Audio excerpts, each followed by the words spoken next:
পদূলিমুখত হেঁপাহৰ ৰঙালী বিহু বাপুতি সাহোন ৰঙালীক আদৰিবলৈ ব্যস্ত হৈ পৰিছে প্ৰতিজন অসমীয়া। গাত তৎনাই ডেকা গাভৰু কিশোৰ কিশোৰীৰ লগতে শিশু বুঢ়া মেথাৰ এয়া যেন ৰঙালী বতৰ। হাতাম পুৰুষীয়া ৰঙালীক ৰঙীন কৰিবলৈ এইবাৰ সাজু প্ৰতিজন অসমীয়া। ঢোলৰ গুমগুমনি তাল পেপাৰ মাতত ইতিমধ্যে ৰজন জনাইছে চৌদিশ। একেদৰে বিহু বলীয়া ৰহাৰ সমীপৱৰ্তী পহুপুৰী অঞ্চলৰ ৰাইজেও ৰঙালী আদৰাৰ প্ৰস্তুতি সম্পূৰ্ণ কৰি তুলিছে। শতাধিক নাচনী বিহুৱাই অংশ লোৱা এই কৰ্মশালাই সৃষ্টি কৰিলে বিহু বিহু লগা পৰিৱেশৰ।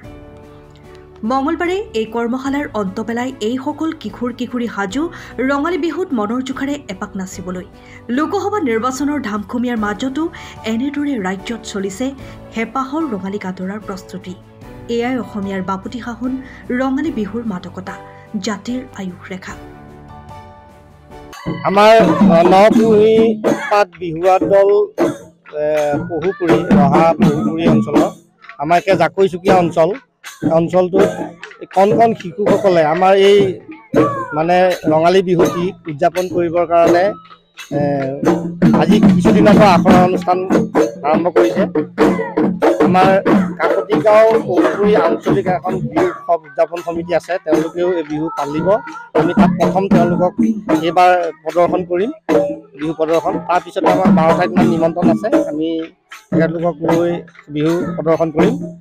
আমি এই ৰঙালী বিহুটিক লৈ আমি অসমবাসীক শুভেচ্ছা জ্ঞাপন কৰিছোঁ।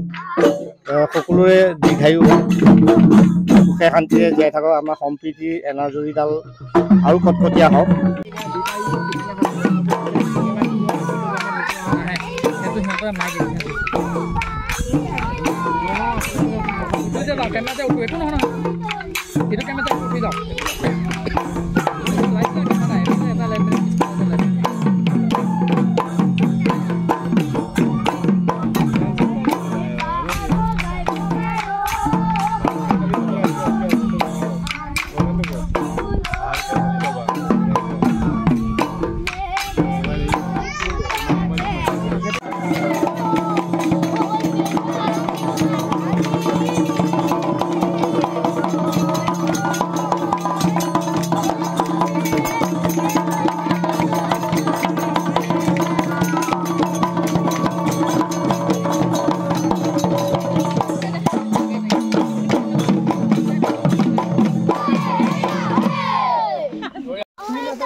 Bureau report, time of Assam.